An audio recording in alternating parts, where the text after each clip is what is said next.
বাংলাদেশের রংপুরের একটি হিন্দু পরিবারের সবাইকে নৃশংসভাবে হত্যা করার ঘটনাটি আপনারা নিশ্চয়ই শুনেছেন এবং শুনেছেন এই হত্যার তদন্তে পুলিশ যে নির্লজ্জ তদন্ত প্রক্রিয়া চালিয়েছে সেই কাহিনীও। এখনকার প্রতিবেদন এই মর্মন্তুদ বিষয়টি নিয়ে এবং পুলিশের নির্লজ্জ তদন্ত নিয়ে।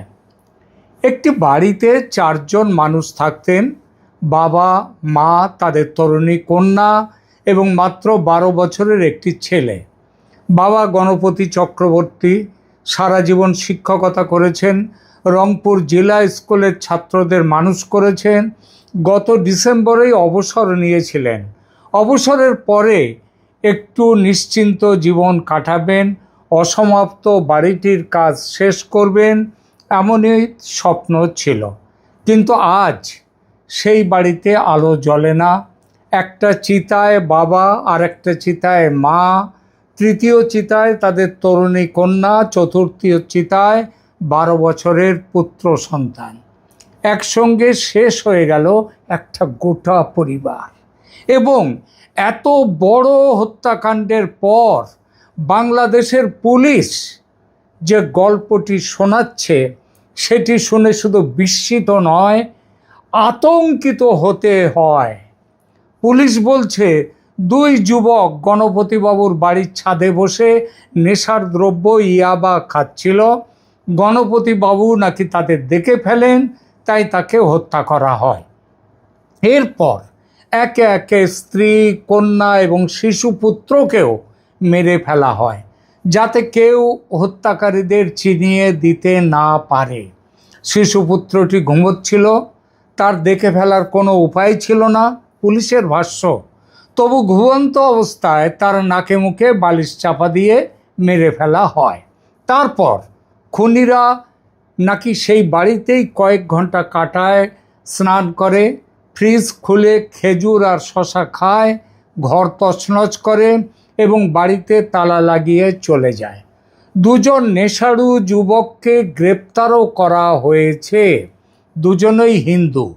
তারা ম্যাজিস্ট্রেটের সামনে 164 ধারায় অপরাধ স্বীকার করেছেন বলে পুলিশ জানিয়েছেন। ব্যাস, হয়ে গেল রহস্যের সমাধান। মৃতদেহ পোড়াবার জন্য ছেড়ে দেয়া হলো, দ্বিতীয় পোস্টমর্টেমের জন্য রাখা হলো না। দেখা হলো না তরুণী কন্যা কোনো ধর্ষণের শিকার হয়েছেন কিনা। মনে পড়ছে খুব সঙ্গত কারণে কলকাতার আরজি কর হত্যাকাণ্ডে তড়িঘড়ি দেহ পুড়িয়ে দেওয়ার ঘটনা। এখানেও বিশেষ তদন্তের জন্য দেহ সংরক্ষণের ব্যবস্থা রাখা হয়নি। তদন্ত শেষ, অতএব পুড়িয়ে দাও দেহ। সেটাই হয়েছে রংপুরেও। কিন্তু সত্যিই কি তদন্ত শেষ হয়েছে, নাকি বাংলাদেশের মানুষকে আরও একবার নতুন একটি জজ মিয়া নাটক দেখতে বাধ্য করা হচ্ছে?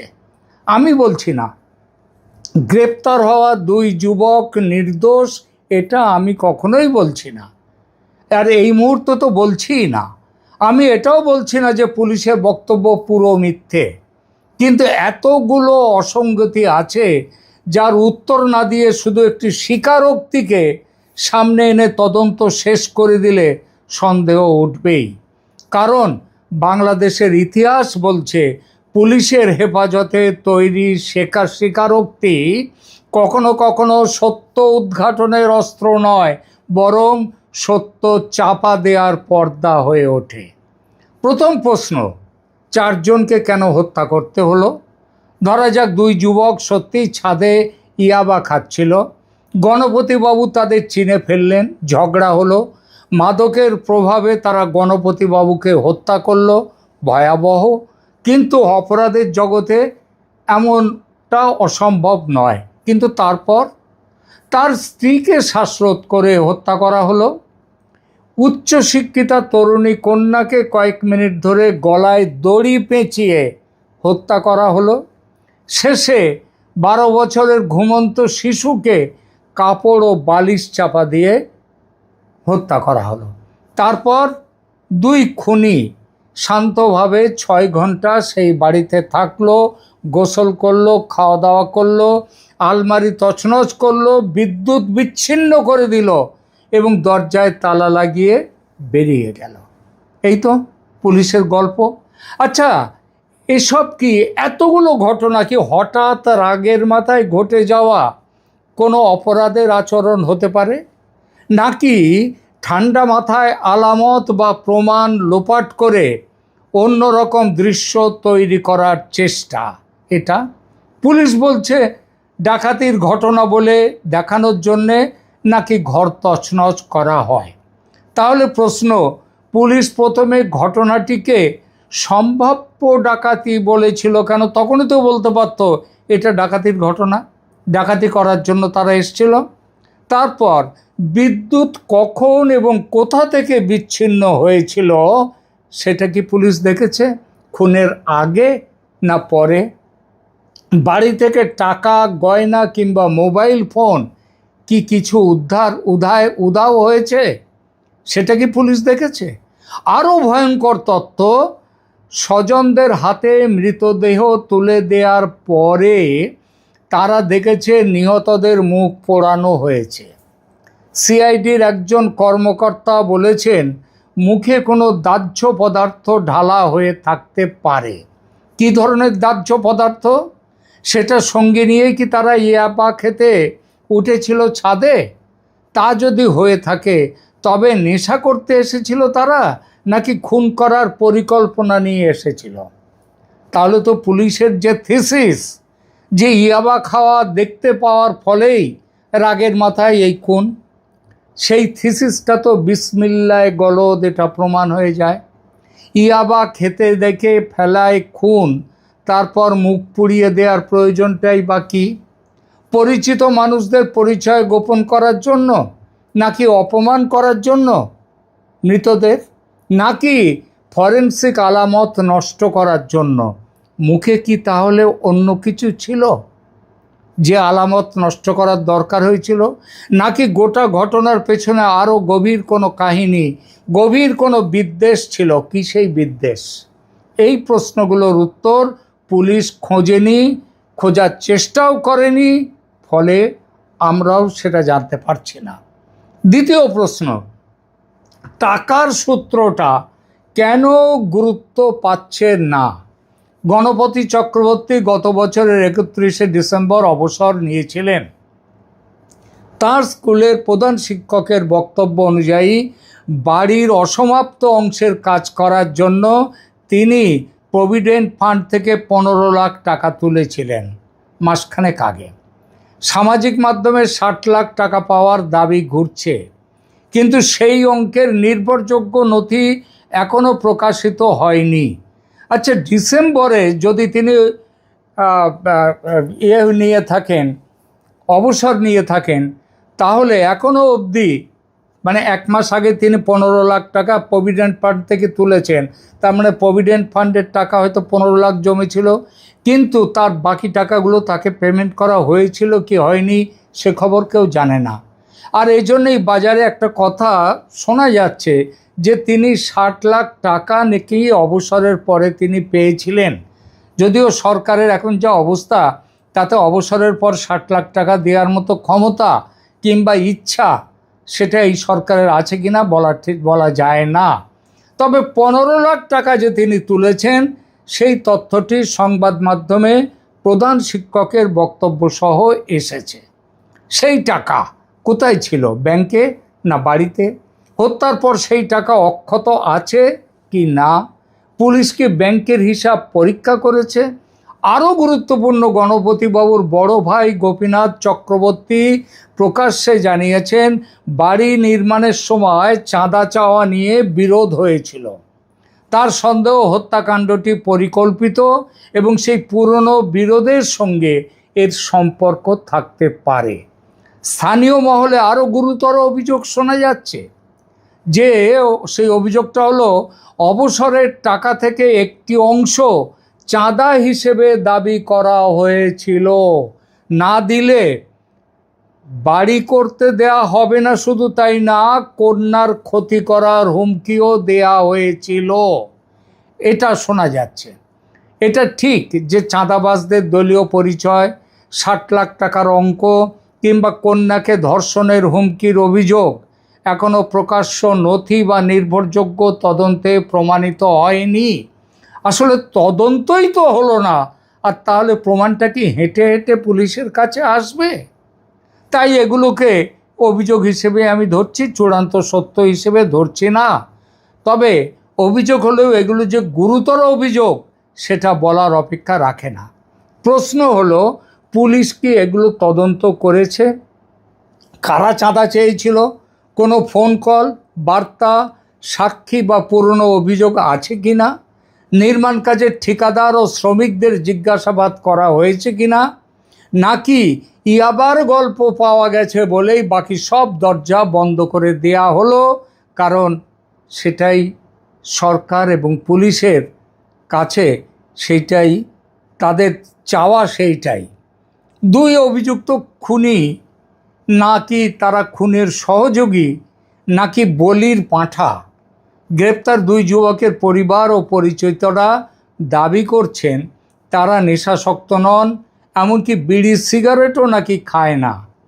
পরিবারের বক্তব্য অবশ্য নির্দোষিতার প্রমাণ নয়।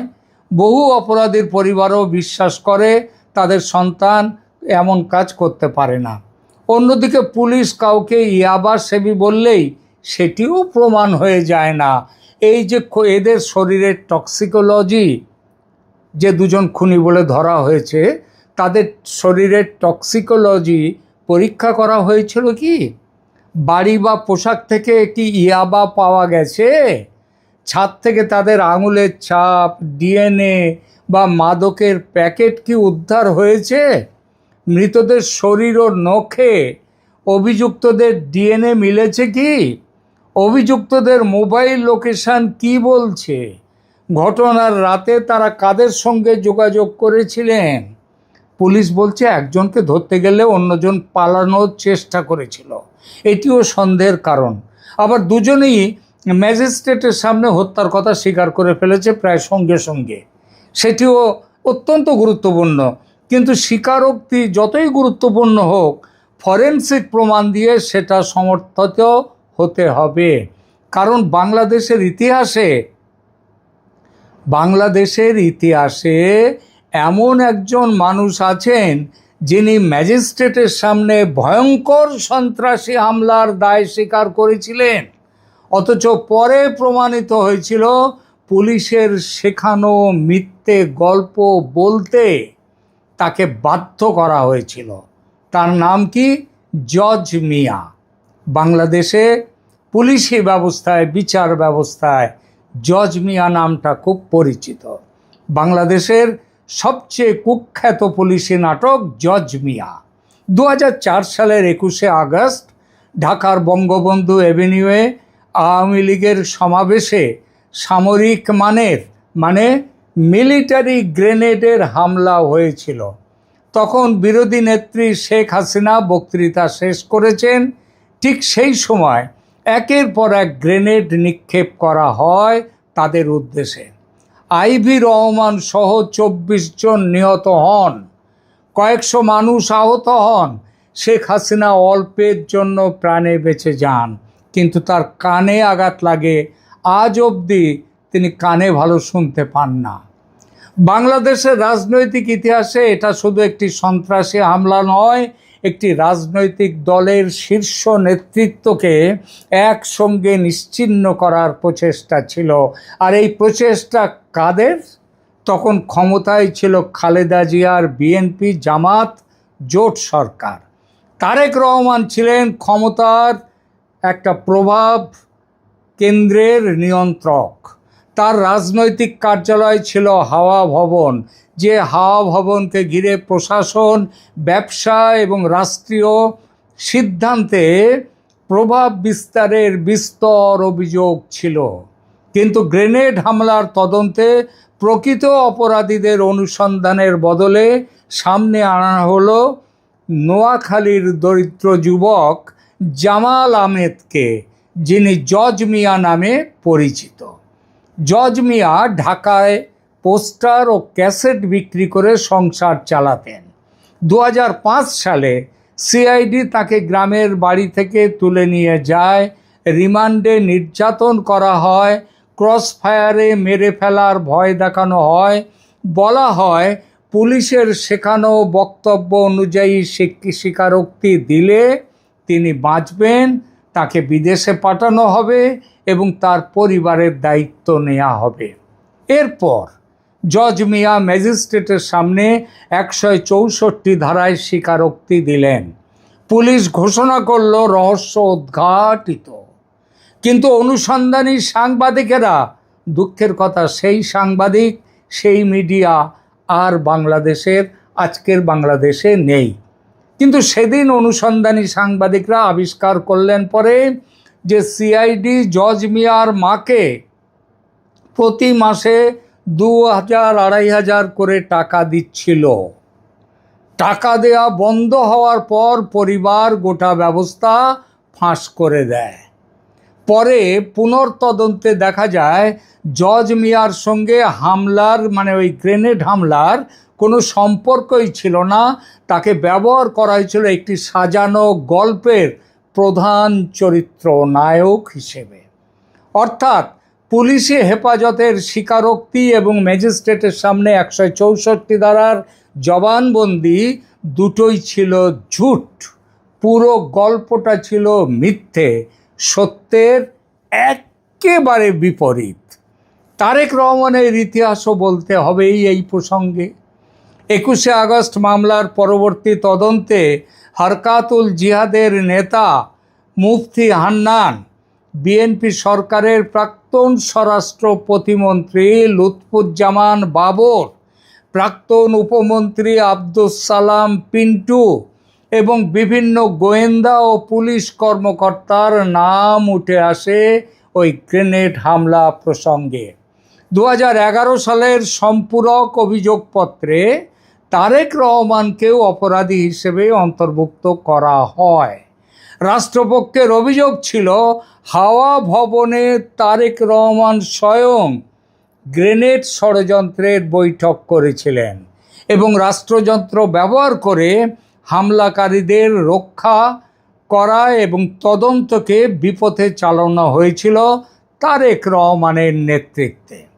2018 সালের বিচারিক আদালত তারেক রহমানকে দোষী সাব্যস্ত করে যাবজ্জীবন কারাদণ্ড দেয়। আদালত ঘটনাটিকে রাষ্ট্রীয় ক্ষমতার অপব্যবহারের মাধ্যমে সংঘটিত সুপরিকল্পিত অপরাধ হিসেবে বর্ণনা করেছিল। কিন্তু এখানে ইতিহাস থেমে নেই। 2018 পরে আস্তে আস্তে এলো 2024। তারেক রহমান কিন্তু ছিলেন কোথায়? লন্ডনে বসে। 2024 সালে হাসিনার পতনের পর মোহাম্মদ ইউনূস সরকারের ব্যবস্থাপনায় বাংলাদেশের হাইকোর্ট তারেক রহমান সহ সমস্ত অভিযুক্তদের খালাস দেয়। আদালত ওই যে সম্পূরক অভিযোগপত্র চার্জশিট সেটাকে তার যে স্বীকারোক্তি, সাক্ষ্য, বিচার প্রক্রিয়ায় গুরুতর আইনি ত্রুটি দেখতে পেয়ে এই সিদ্ধান্ত নিয়েছিল যে এরা কেউ অপরাধী নয়। এরপর 2025 সালে সুপ্রিম কোর্টের আপিল বিভাগও সেই খালাস বহাল রাখে। তাই বর্তমান আইনি অবস্থান অনুযায়ী তারেক রহমানকে 21শে আগস্ট হামলার অপরাধী বা পরিকল্পনা বলা এখন যাবে না। সঠিক বক্তব্য হলো তিনি 2018 সালে দোষী হন, যাবজ্জীবন পান এবং 2024-এ উচ্চতর আদালতে খালাস পান, আর 2025-এ সুপ্রিম কোর্টও তাকে বেকসুর খালাস দিয়েছে এবং আজ তিনি প্রধানমন্ত্রী। কিন্তু এতে কি জজ মিয়া নাটকের সত্যটা মুছে গেল? না। একজন নিরপরাধ মানুষকে তুলে এনে নির্যাতন করে টাকা দিয়ে ও বিদেশে পাঠানোর লোভ দেখিয়ে ম্যাজিস্ট্রেটের সামনে মিথ্যে স্বীকারোক্তি দেওয়ানোর ঘটনাটি বাংলাদেশের ইতিহাসের অংশ, আর সেই ইতিহাস আবার ফিরে এসেছে এখন। সেই ঘটনা ঘটেছিল বিএনপি জামাত সরকারের আমলে। আজ সেই তারেক রহমান বাংলাদেশের প্রধানমন্ত্রী। ফলে গল্পের শুরুতেই পুলিশি বয়ান নিয়ে সন্দেহের পাহাড় তৈরি হয়ে গেছে। তাই তারেক সরকারের দায়িত্ব আরও বেশি যদি অবশ্য তিনি দায়িত্ব পালন করতে চান। রংপুরে যেন আর একটা জজ মিয়া নাটক না হয়, সেটা নিশ্চিত করার দায়িত্ব তাঁর। এবার আসি বাংলাদেশের মূল রোগ বিষয়ে। সংখ্যালঘু পরিবার বলে কি প্রশ্নগুলো চাপা পড়বে? গণপতি চক্রবর্তীর পরিবার হিন্দু পরিবার, শুধু এই পরিচয়ের ভিত্তিতে হত্যাকে সাম্প্রদায়িক অপরাধ ঘোষণা করা এখনই হয়তো ঠিক নয়, কারণ সাম্প্রদায়িক উদ্দেশ্যের নির্দিষ্ট প্রমাণ এখনও প্রকাশিত হয়নি। কিন্তু তাদের সংখ্যালঘু পরিচয়ে যেটা আছে সেটাকেও অপ্রাসঙ্গিক বলা যায় না। বাংলাদেশের সংখ্যালঘু পরিবারগুলো জমি দখল, বাড়ি নির্মাণে চাঁদাবাজি, মন্দিরে হামলা, ভয় দেখানো এবং রাজনৈতিক আশ্রয়হীনতার অভিযোগ এসবগুলো বহুদিন ধরে হয়ে আসছে। যখন কোনো সংখ্যালঘু পরিবারের 4 জন একসঙ্গে খুন হন এবং পূর্ববর্তী চাঁদাবাজির অভিযোগ ওঠে, তখন রাষ্ট্রের দায়িত্ব শুধু 2 যুবককে ধরে প্রেস কনফারেন্স করা নয়।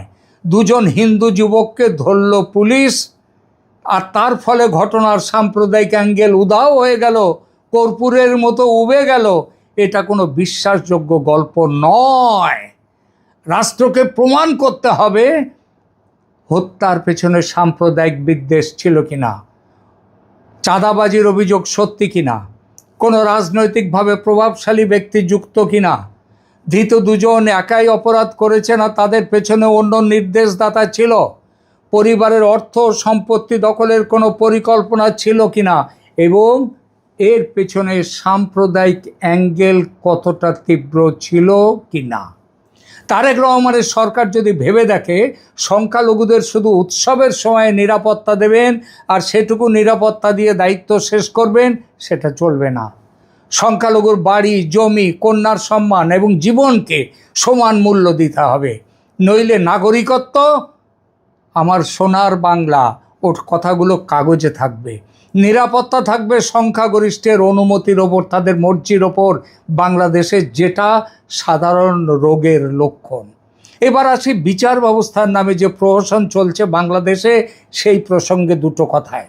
বিচার ব্যবস্থা বলতে শুধু বিচারকের এজলাস বোঝায় না, পুলিশ, তদন্তকারী সংস্থা, ফরেনসিক বিভাগ, সরকারি আইনজীবী সব মিলিয়ে ফৌজদারি বিচার ব্যবস্থা।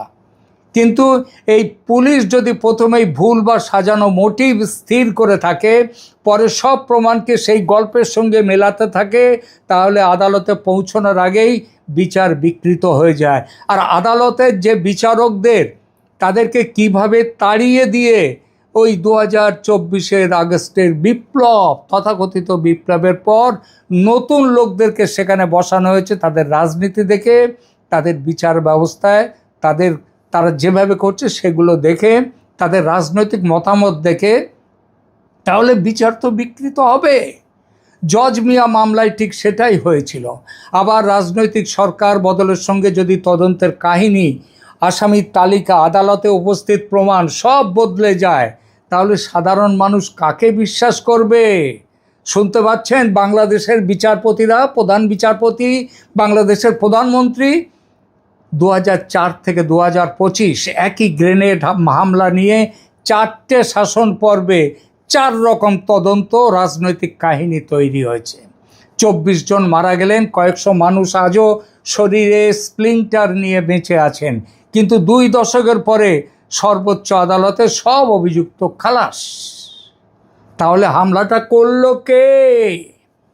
এই প্রশ্নের উত্তর আজও যদি না পাওয়া যায়, তবে সেটা শুধু একটা মামলার ব্যর্থতা নয়, বাংলাদেশের গোটা বিচার ব্যবস্থার ব্যর্থতা।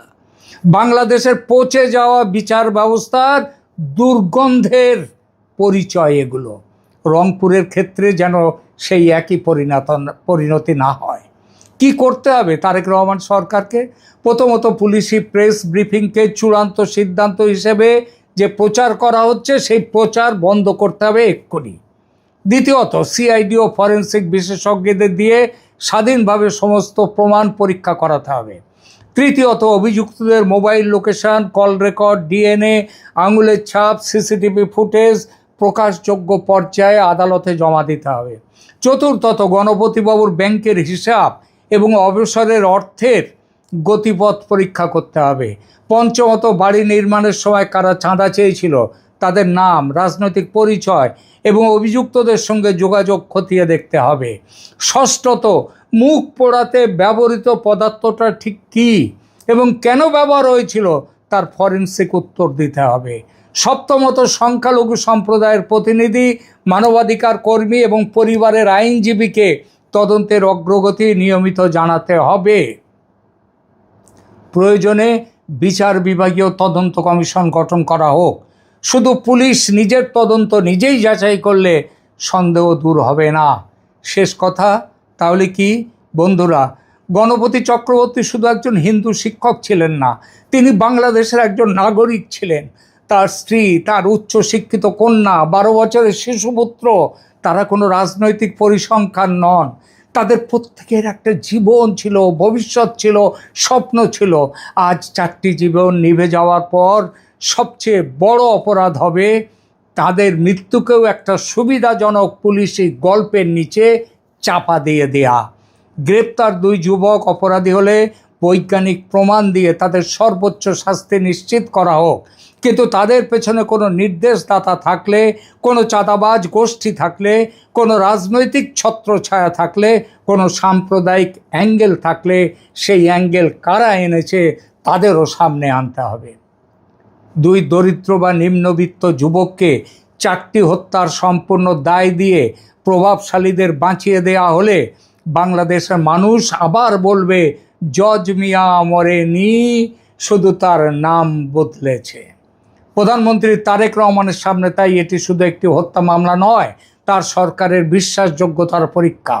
যে রাজনৈতিক শাসন আমলে জজ মিয়ার মতো কলঙ্কজনক ঘটনা ঘটেছিল, সেই একই দলের বর্তমান সরকারকে প্রমাণ করতে হবে এবার তারা আর সেই আগেকার যা করেছিলেন সেটা পুনরাবৃত্তি করবেন না। ভারত সরকার এখনো এই হত্যাকাণ্ড নিয়ে কোনো মন্তব্য করেনি, কিন্তু বোধহয় করেনি এই জন্যেই করেনি যে বাংলাদেশ সরকারের পুলিশ মাথা খাটিয়ে ভালো একটা বুদ্ধি বার করেছে। 2 হিন্দু যুবককে গ্রেপ্তার করে হিন্দুকে খুন করেছে, অতএব এর মধ্যে সাম্প্রদায়িক ব্যাপার নেই। এই থিসিস বাজারে ছেড়ে ভারত সরকারকে মন্তব্য করা থেকে সম্ভবত দূরে রেখেছে। তবে কথাটা হলো, ভারতের বিবৃতি সংখ্যালঘুদের নিরাপত্তার একমাত্র ভরসা হতে পারে না। তারা নিজেদের রাষ্ট্রের কাছে সমান নাগরিকের অধিকার চান, তারা বাঁচার অধিকার চান, আর মৃত্যুর পরে অন্তত কেন তাদের এভাবে মরতে হলো সেই সত্যটুকু জানতে চান। গণপতি চক্রবর্তীর পরিবারের জন্য ন্যায় বিচার মানে শুধু 2 অভিযুক্তের ফাঁসি নয়, ন্যায় বিচার মানে শেষ নির্দেশদাতা পর্যন্ত পৌঁছানো, প্রতিটি আলামত প্রকাশ করা এবং এমন একটি বিচার নিশ্চিত করা যাকে সরকার বদলালেও মিথ্যা বলে উড়িয়ে দেওয়া যাবে না। আর বাংলাদেশের বিচার ব্যবস্থা, আপনাদেরকে বলি, মানুষ হন আগে, বিচারপতি হওয়ার আগে অন্তত মানুষটা হন।